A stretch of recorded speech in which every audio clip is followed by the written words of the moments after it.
붙들어 주옵소서. 주 예수 그리스도의 이름으로 기도하옵나이다. 아멘.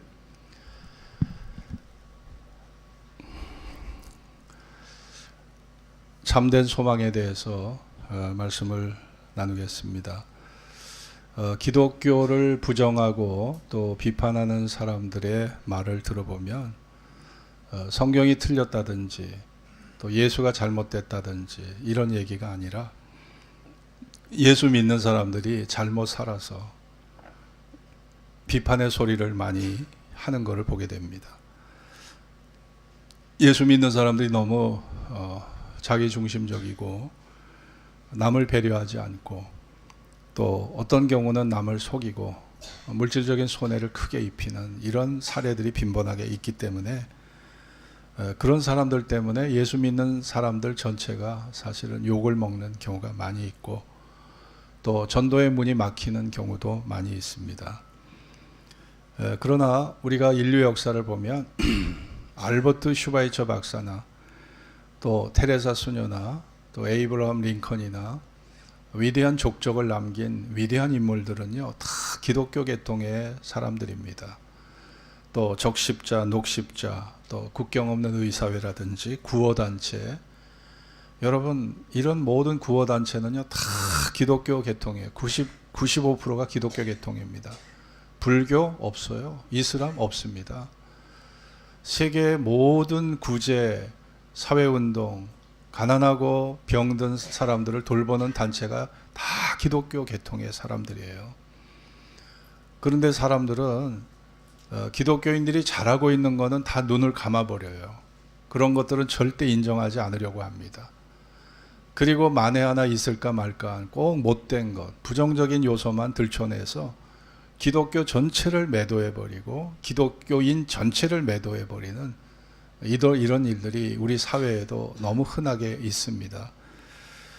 그러나 우리들은 그런 사람들의 그 입방아가 우리의 기준이 돼서는 안 돼요.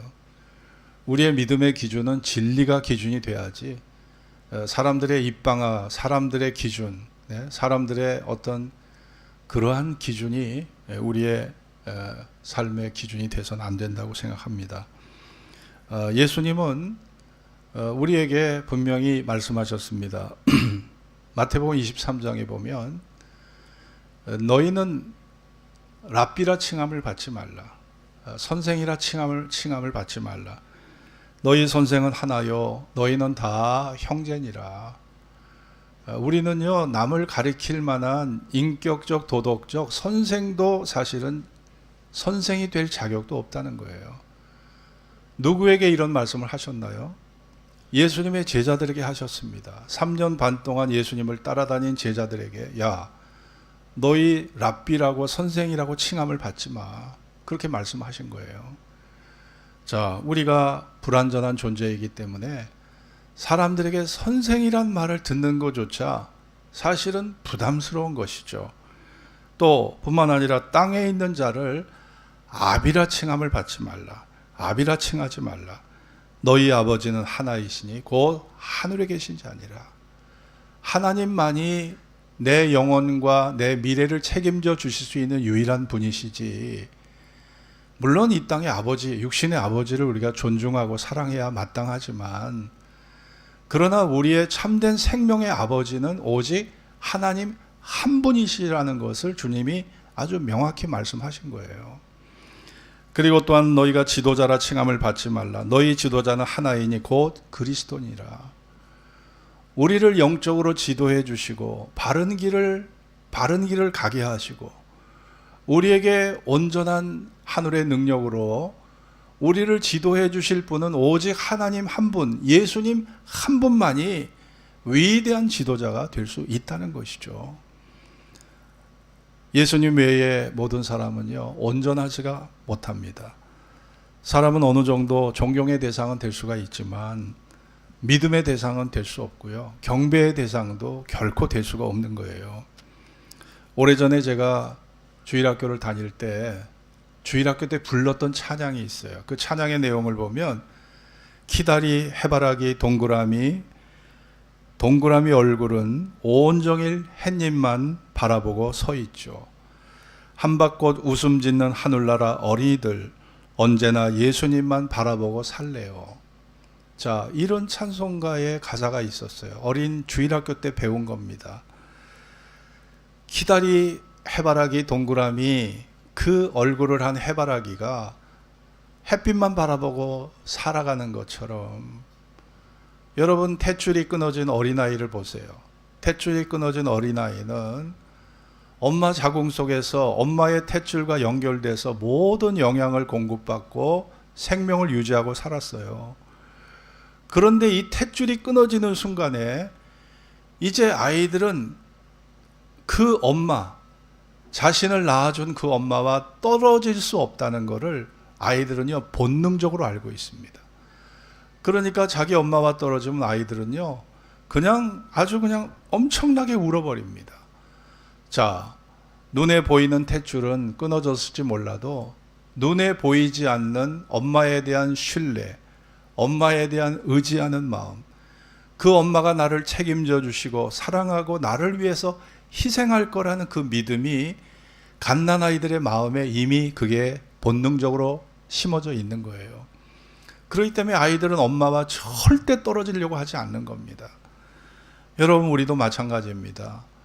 하나님께서 우리에게 믿음을 통해서 말씀을 통해서 하나님과 우리의 이 수직적 관계를 연결시켜 주셨어요. 하나님은 눈에 보이지 않습니다. 그러나 우리가 기도하면 하나님의 존재를 느낄 수 있어요. 하나님의 사랑이 그 기도 속에서 느껴집니다. 하나님의 임재가 느껴집니다. 그분이 하시는 위대한 일이 느껴지는 거예요. 그러니까 여러분, 탯줄이 끊어진 아이가 이제는 눈에 보이지 않는 신뢰와 사랑으로 엄마를 의지하고 살듯이 하나님 안의 성도들도 눈에 보이지 않는 신뢰, 믿음, 하나님에 대한 사랑이 여전히 하나님과 우리를 연결시켜 그분과 우리가 한 가족이 되게 하고 있다는 사실을 우리가 잊어서는 안 됩니다. 히브리서는요, 저자가 불분명해요. 로마에 사는 유대인들에게 예수를 믿도록 전한 책이 바로 히브리서입니다. 당시 유대인들은 그리스도를 믿고 살던 많은 유대인들이 배교를 했어요. 그리스도에게서 떠나버리는, 예수 믿는 게 너무 힘겨우니까, 너무나 핍박이 많으니까 예수 믿는 자리에서 떠나버리는 일들이 많았습니다. 그 위기 속에서 이 히브리서가 쓰여진 거예요. 여러분, 이 책을 우리가 신약의 레위기라고 부릅니다. 신약에서 가장 헬라어 문장이 탁월한 책이 바로 히브리서입니다. 근데 누가 썼는지 몰라요. 바울이 썼는지 아볼로가 썼는지 알 수가 없어요. 그게 히브리서입니다. 히브리서 11장이 믿음장이잖아요. 믿음의 정의가 내려지고, 믿음은 바라는 것들의 실상, 보이지 않는 것들의 증거가 믿음인데, 믿음의 선조들이 다 그 믿음으로 인생의 위대한 발자취를 남겼다는 겁니다. 그리고 오늘 이 12장에 보면 이제 그 믿음의 증인들, 이 증인들을 따라 우리가 믿음의 주 온전케 하시는 예수를 우리도 바라보고 살아가자고 말씀하고 있습니다. 이러므로 우리에게 구름같이 둘러싼 허다한 증인들이 있다라고 말씀합니다. 믿음의 선조들이 아름다운 믿음의 모범이 된 것처럼 우리도 그렇게 우리가 살아가야 된다는 것입니다. 여러분, 오늘 2023년 우리가 바라봐야 될 대상이 누구일까요? 윤석열 대통령을 바라봐야 될까요? 누구를 바라봐야 될까요? 여러분, 믿음의 주인, 믿음의 주 예수, 우리가 그분을 바라봐야 합니다. 믿음은 믿는 자에게 가장 중요한 거예요. 왜 그렇습니까? 믿음은 나를 구원받게 하는 은혜의 수단이거든요. 믿음이 없이는 하나님을 기쁘시게 할 수 없다고 그랬어요. 믿음이 없으면 하나님 앞에 나아갈 수가 없어요. 믿음이 없으면 하나님과 연결이 안 됩니다. 그래서 믿음이라는 것은 생명줄과 같은 거예요. 정말 생명줄입니다. 우리가 예수 믿습니까? 라고 말할 때 예수를 믿는다는 게 뭐겠습니까? 예수님을 생명의 구주로 믿는다는 것입니다. 예수님만이 나의 죄와 죽음의 문제를 해결해 주실 유일한 구원자로 믿는다는 겁니다. 그게 예수 믿는 것이에요. 이스라엘 백성들이 출애굽을 해서 광야에 살아갈 때 가데스 바네아라고 하는 지역을 거기에 머무르게 됐습니다. 이 가데스 바네아 지역에서 각 지파 12지파 중에 한 사람의 정탐꾼을 세워가지고 12명이 모인 거예요. 이 12명이 모여서 우리가 들어갈 가나안을 정탐하도록 40일 동안 날을 정해서 이 가데스 바네아에서 가나안 정탐을 하게 됐어요. 그런데 10명의 정탐꾼들이 와서 보고를 하는데 아주 부정적인 보고를 해요. 야, 우리가 가보니까 그 땅은 장대같이 키가 큰 그런 거인 족속들이 살고 있고, 우리는 보기에, 그들 보기에 우리는 메뚜기에 지나지 않고, 우리는 가봐야 그들에게 다 먹힐 밥에 불과하다. 우리가 잘못 왔다, 잘못 왔어. 우리가 애굽에 살았어야 되는데 우리가 잘못 이렇게 이끌림을 받아서 우리 다 망했다, 망했다. 그러면서 10명의 지파의 대표들이 대성통곡을 한 거예요. 그러니요, 그 말을 듣고 있던 10지파의 사람들이요, 그냥 다 대성통곡을 하는 거예요. 완전히 이 40일 정탐 보고를 하는 그 순간이요, 완전히 그냥 장례식장이 돼버린 거예요. 다 대성통곡을 하니까. 그러나 갈렙과 여호수아는 달랐습니다. 갈렙과 여호수아는 여러분들 속지 마십시오. 우리의 하나님이 여기까지 인도하신 전지전능한 하나님이 홍해를 건너게 하셨고 만나를 먹여주시고 여기까지 10가지 재앙을 통해서 우리를 애굽에서 건져주셨는데 그 전지전능하신 하나님의 능력으로 가나안 복지 정복하지 않겠습니까? 정복하게 하지 않겠습니까? 여러분, 그들이 아낙자손으로 장대같이 키가 큰 사람이라 할지라도 따라해 봅시다. 그들은 우리의 밥입니다. 그들은 우리의 밥입니다. 누구의 말이 옳을까요? 10명의 정탐꾼들은요, 상황만을 봤어요. 현실만을 봤어요. 환경만을 봤습니다. 그러나 갈렙과 여호수아는요, 영적인 눈으로 하나님의 존재를 의식했어요. 하나님의 일하심을 바라봤어요. 그분이 함께 하신다면 불가능이 없다는 것을 믿었습니다. 요 차이예요. 믿음이 있는 것과 없는 것의 요 차이가 그들의 운명을 갈라놓은 겁니다. 여러분, 우리는 2023년이라는 광야의 길에 서 있습니다. 여러분이 우리 현실을, 좀 대한민국 현실을 바라보십시오. 대한민국의 상황을 여러분 바라보십시오. 무슨 꿈을 가질 수 있나요? 어떤 희망을 가질 수 있나요? 어떤 안심을 여러분 마음속에 가질 수 있나요? 우리나라 대한민국 현실은요, 지금 한치 앞을 예측할 수 없는 좀 불안한 상황입니다. 불확실한 상황이에요. 집값은 한없이 추락합니다. 집값도 부동산 값도 다 50%, 40%, 30% 내렸죠. 주가도 다 폭락했죠. 오른 거는 물가하고 주가 오른 거는 물가하고 대출이자밖에 없어요. 그러니 우리가 살아가기가 얼마나 힘듭니까? 모든 거가 다 내려가고 있어요. 다 내려가고 있어요. 바닥이 도대체 어디일까? 지금 지하 2층, 3층까지 계속 내려갑니다. 여러분, 이런 상황에서 무슨 희망을 갖겠습니까? 우리가 이런 걸 보면은요, 10명의 정탐꾼처럼 정말 부정적인 말을 쏟아내고 하나님을 막 원망하고 불평하고, 하나님 나를 사랑한다고 하셨는데, 내가 믿음대로 살면은 하나님이 복 주신다고 하셨는데, 이게 복입니까? 이게 당신의 사랑입니까? 이것이 당신의 은혜고 축복입니까? 여러분, 막 삿대질하고 하나님 앞에 하나님 앞에 도전하고 하나님께 대들 수 있는 거예요. 그러나 하나님과 대결해서 여러분이 싸워서 하나님과 대결해서 이길 수 있을까요? 우리는 갈렙과 여호수아처럼 상황 여러분, 우리의 이 감각의 눈으로 상황과 현실만 봐서는 안 돼요. 믿음의 눈으로 하나님을 바라보고 믿음의 눈으로 그분의 일하심을 바라보고, 아니 우리가 과거에 지나온 과거 얼마나 어려웠던 시절, 우리여 전쟁을 겪은 세대입니다. 우리의 선조들이 다 전쟁 겪으셨어요. 보릿고개 수없이 겪으신 분들이에요. 거기에다가 60년대 석유 파동도 일어났죠. IMF 겪었죠. 리먼 브라더스 사태 있었죠. 여러분, 우리가 지금까지 그렇게 살아온 길이에요. 그렇게 살아왔습니다. 여러분, 지금까지도 나를 지켜주신 그 하나님 돌아가셨나요? 그 하나님이 여전히 살아계셔요. 여러분, 우리가 바라보는 것은 현실이 아닙니다. 우리가 바라보는 것은 믿음의 눈으로 내 곁에서 나를 지켜주시고 나를 사랑하시고 나를 끝까지 책임져 주시는 하나님을 우리는 바라보고 사는 거예요. 믿습니까?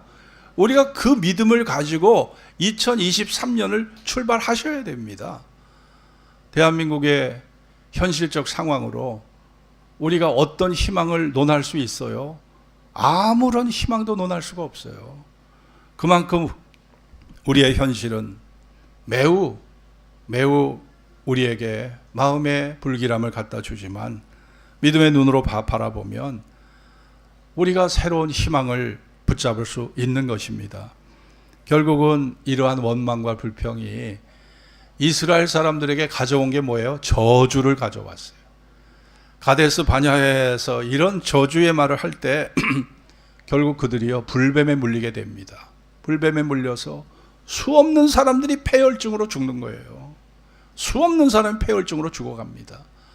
그때 하나님의 종 모세가 하나님께 기도합니다. 하나님, 당신의 백성을 광야에서 불뱀에 물려서 죽게 하려고 애굽에서 당신의 백성을 탈출시키셨나요? 이렇게 해서 저주해서 이스라엘 백성이 멸망하는 것이 당신의 기쁘신 뜻인가요? 하나님, 불쌍히 여겨 주십시오. 이 백성 살려주십시오. 저 아우성 소리를 들어보십시오. 저렇게 저주받아 죽어가는데 하나님 기쁘십니까? 하나님, 이것이 좋으신가요? 하나님도 사람을 저주하는 게 하나님의 본심이 아니라고 그랬어요. 저주받고 괴로워하는 것, 그 모습 보는 게 하나님의 자학적 기쁨이 아니라는 거예요. 하나님도 괴로우신 거예요. 내 자식이 아파해봐요. 아파하는 그 자식보다 바라보는 그 부모가 더 괴로운 거예요. 여러분이 괴로움 당할 때 하나님은 더 괴로운 것입니다. 그래서 하나님은 모세에게, 야, 빨리 장대에다가 놋뱀을 만들어 높이 달라고 그랬어요. 그리고 그것을 바라본 즉 살아나리라 말씀하셨습니다. 이것이 불뱀에 물려가 죽어가던 사람들, 저주받았던 그 사람들을 살리는 하나님의 방법이었습니다. 그것은요, 장차 나타날 예수 그리스도의 십자가를 예고해 주는 것이었어요. 요한복음 3장 14절 15절을 보세요. 모세가 광야에서 뱀을 든 것 같이 인자도 들려야 하리니 저를 믿는 자마다 영생을 얻게 하려 하심이니라.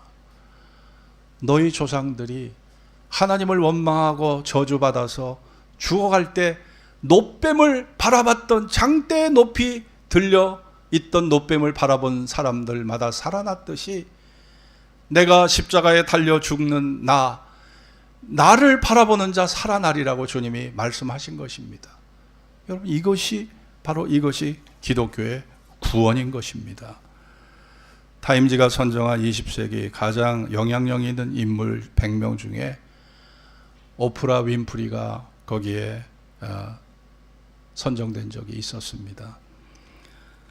그녀는 사생아로 태어났어요. 아버지가 누군지 몰라요. 내 아버지가 누군지 몰라요. 3살 때부터 할머니에게 매를 맞으면서 자랐습니다. 한 번도 칭찬받은 적이 없어요. 이 할머니가 아주 고집스럽고 완악한 할머니. 그 할머니한테 매 맞으면서 그냥 할머니에게 이 손녀딸은요 그냥 귀찮은 존재. 예, 귀찮은 존재예요. 왜 나는 흑인으로 태어났을까? 나는 왜 아버지도 없는 사생아로 태어났을까? 자기 인생을 아무리 저주하고 아무리 자기 자신을 스스로가 괴로워해도 울어도 통곡을 해도 답이 안 나와요. 답이 안 나와. 그게 오프라 윈프리의 인생이었어요. 9살 때 동네 오빠들에게 강간을 당합니다. 14살 때 자신도 사생아를 낳아요. 20대까지 남자들 틈바구니 속에서 마약에서 헤어나오지 못하고 희망 없는 타락한 인생을 살아왔던 오프라 윈프리. 아니 그런 그녀가 어떻게 세계 100대 영향력 있는 여성 속에 들어갈 수 있겠냔 말이에요. 이게 현실적으로 답이 나오는 얘기입니까? 그런데 그녀가 20세기를 빛낸 영향력 있는 인물이 된 이유는 바로 딱 그 신앙 하나였던 신앙, 그 믿음 하나였어요. 그녀는 하나님의 말씀을 붙잡고 눈물로 기도하는 삶을 살았던 겁니다. 자신의 힘으로 불가능했지만 하나님을 향한 믿음으로 무릎을 꿇고 기도했을 때 인생이 역전되기 시작했던 것입니다. 세상 사람들은 그녀를 비웃었어요. 야, 너 그래봐야 너 깜시야. 너 흑인이야. 너 그래봐야 너 사생아야. 너 그래봐야 너 마약에 빠졌었잖아. 수 없는 남자들하고 놀아났던 타락한 여자잖아. 이런 말을 들을 때 오프라 윈프리가 스스로가 그런 답변을 했다고 그래요. 세상의 조롱에 대해서 대꾸하지 않았습니다. 그래, 너희들이 말하고 있는 그 말이 다 맞아. 그게 나 오프라 윈프리야. 그러나 내 안에 계신 하나님은 위대하셔. 내 안에 계신 하나님은 위대하신 분이야. 그는 이렇게 고백을 했던 것이죠. 그러면서 그는 지금까지 항상 무릎을 꿇고 하나님께 기도해 왔다고 합니다. 그가 무릎을 꿇고 기도하면서 늘 똑같은 내용, 빼먹지 않는 기도가 바로 그거였다고 그래요. 하나님, 제 삶을 하나님이 기뻐하는 도구로 써 주십시오. 그리고 다른 사람을 행복하게 해줄 수 있는 사람이 되게 하여 주십시오. 이것이 바로 오프라 윈프리의 기도였고, 이런 기도가 응답되어져서 그는 20세기 영향력 있는 100대 인물 중에 한 사람이 된 것입니다. 여러분, 그렇습니다. 하나님 살아 계셔요. 하나님은 우리의 기도를 듣고 계십니다. 그리고 하나님은요, 일하시는 하나님이에요. 믿는 자를 통해서 일하시는 하나님이에요. 하나님은 그런 놀라운 체험과 놀라운 간증이 우리의 입에서 나오기를 하나님은 기뻐하시는 분입니다. 미국의 고전이라고 하는 존 스타인백의 분노의 포도라는 작품이 있어요.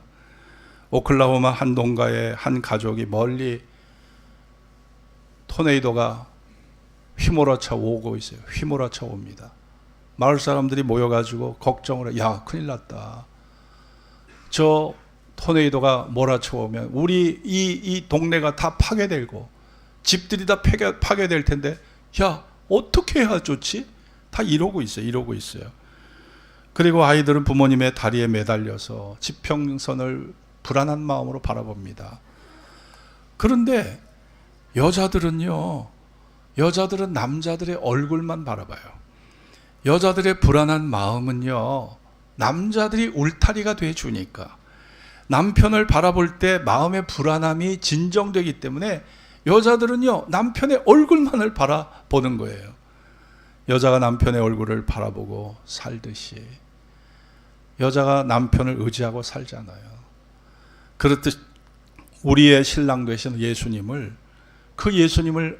얼굴을 우리는 바라보고 그분을 의지하고 우리는 살아가야 합니다. 그것이 하나님이 우리에게 심어주시기를 원하시는 그런 아름다운 믿음인 것이죠. 자, 오늘 이 본문 시편 62편 5절부터 8절을 다시 한번 읽겠습니다. 5절부터 8절입니다. 나의 영혼아, 시작. 나의 영혼아, 잠잠히 하나님만 바라라. 대저 나의 소망이 저로 쫓아 나는도다. 오직 저만 나의 반석이시오 나의 구원이시오 나의 산성이시니 내가 요동치 아니하리로다.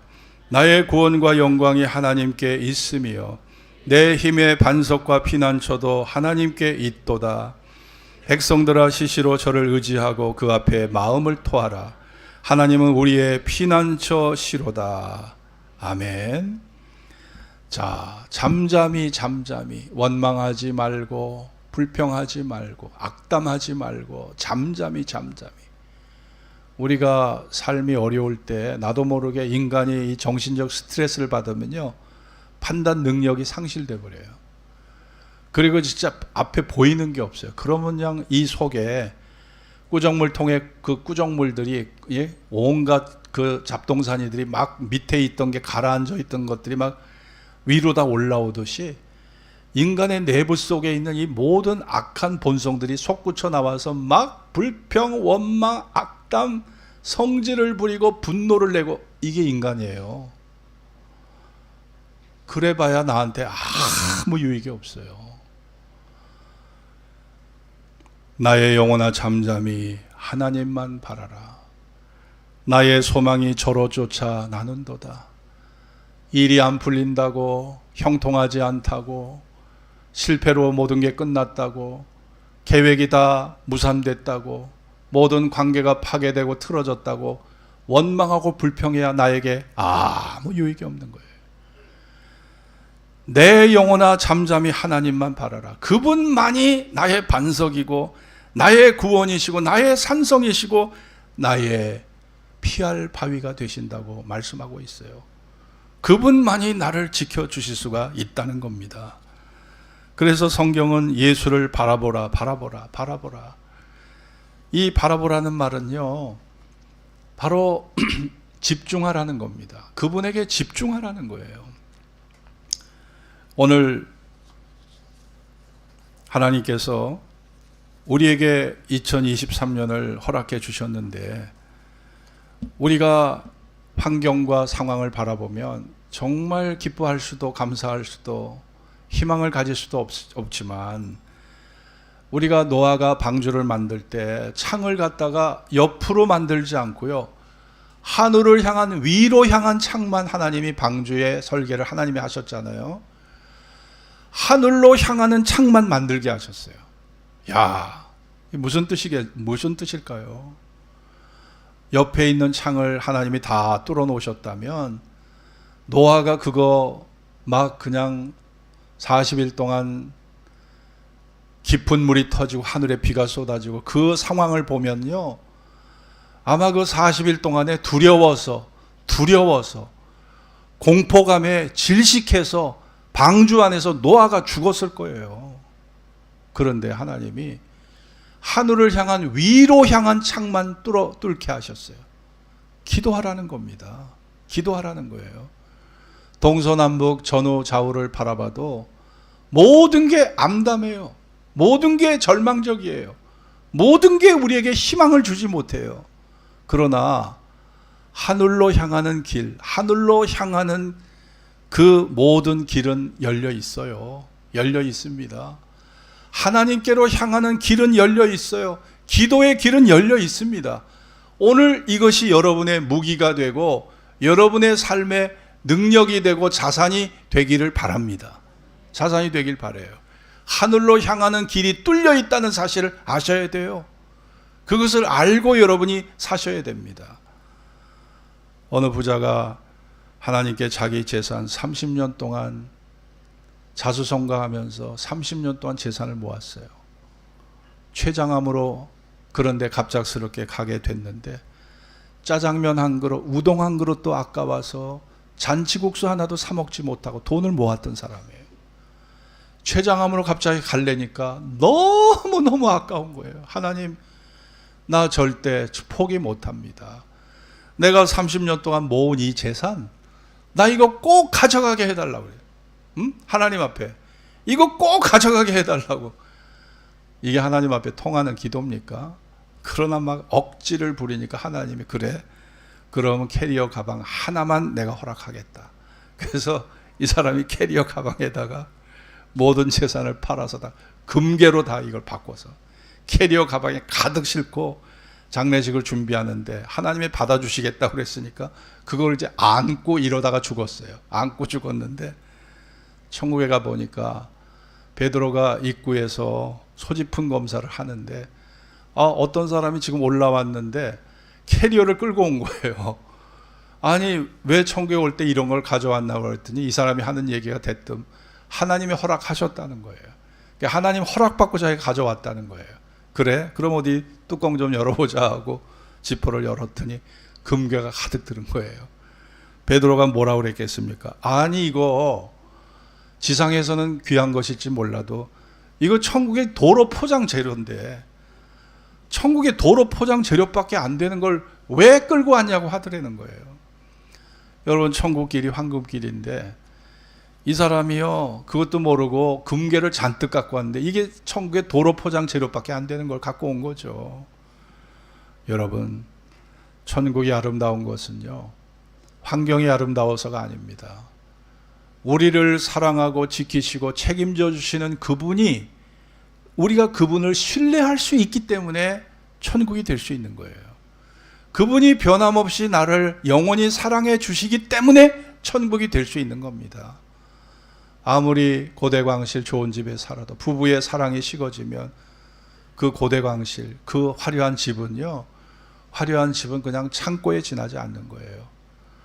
여러분 인간은 영혼적 존재이기 때문에 사랑이 식어지면 환경 아무 의미가 없는 겁니다. 천국도 마찬가지예요. 하나님이 우리를 사랑하고 지키시고 책임져 주시고 끝없이 우리를 돌보시기 때문에 천국은 천국이 될 수 있는 것입니다.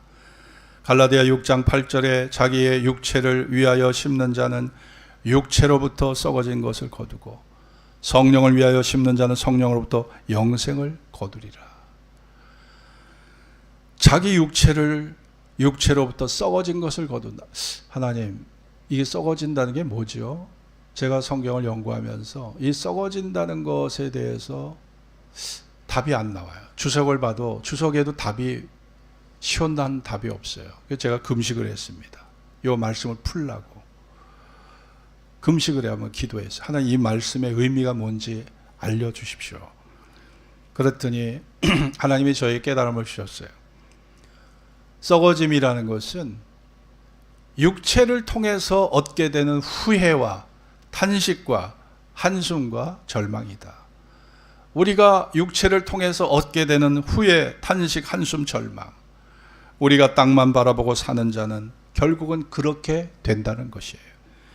물질이 나를 구원할 것처럼, 돈이 하나님처럼, 성공과 사회적 지위가 하나님이 된 것처럼, 주식과 비트코인이 국가의 권력이 나를 지켜줄 것처럼 우리가 알고 살아가지만 결국 그것은 나를 배반하고 나에게 배반감을 안겨줄 거라는 것이죠. 세상을 살다 보면 어느 것 하나도 나를 지켜주지 못해요. 그래서 인간의 마음이 허망해져요. 허탈해져요. 허탈감에 내가 속았다고 느끼면서 우리의 중심이 흔들려 버립니다. 우리의 중심이 흔들려 버려요. 이게 썩어짐이라는 거예요. 썩어진다는 것은 주님께서 저에게 깨달음을 주시기를, 야, 이거는 바로 희망이 사라진 상태, 그리고 그것은 유익이 전혀 없는 무익한 상태, 무익한 것들로 결론이 맺어지는 것. 따라해 봅시다. 실체가 없는 허상에 불과한 것. 야, 썩어진다는 것이 실체가 없는 허상이래요. 허상. 내가 노력했어요. 최선을 다했어요. 밤잠을 자지 않고 몰두했어요. 연구했어요. 내가 끝없이 열정을 다해서 내가 달려갔어요. 근데 우리의 삶이 실체가 없대요. 허상이래요. 육체를 위하여 살아갔던 모든 것이 실체가 없는 허상이라는 거예요. 세상에 우리가 추구하는 것, 실체가 없는 허상에 불과하다. 이거를 받아들이기가 저는 쉽지 않았습니다. 그러나 그것이 죽음으로 증명되잖아요. 죽을 때 인간의 소유가, 우리가 소유에 집착하고 물질과 성공에 집착하고 사랑에 집착하고 살았지만 모든 것을 두고 떠나야 돼요.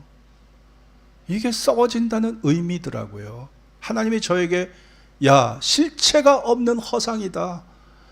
인간들이 실체가 없는 그 허상을 붙잡고 그 거짓된 환상에 매어서 살아가고 있다는 거예요.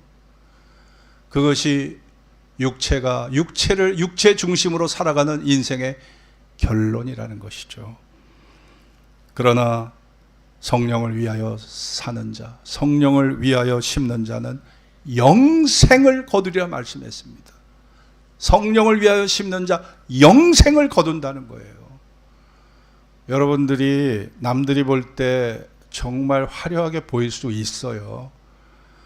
제가 어제 그 인터넷 보니까 버락 오바마 부부가 백악관에 들어갔을 때 미셸 오바마와 10년 동안 갈등 관계였대요.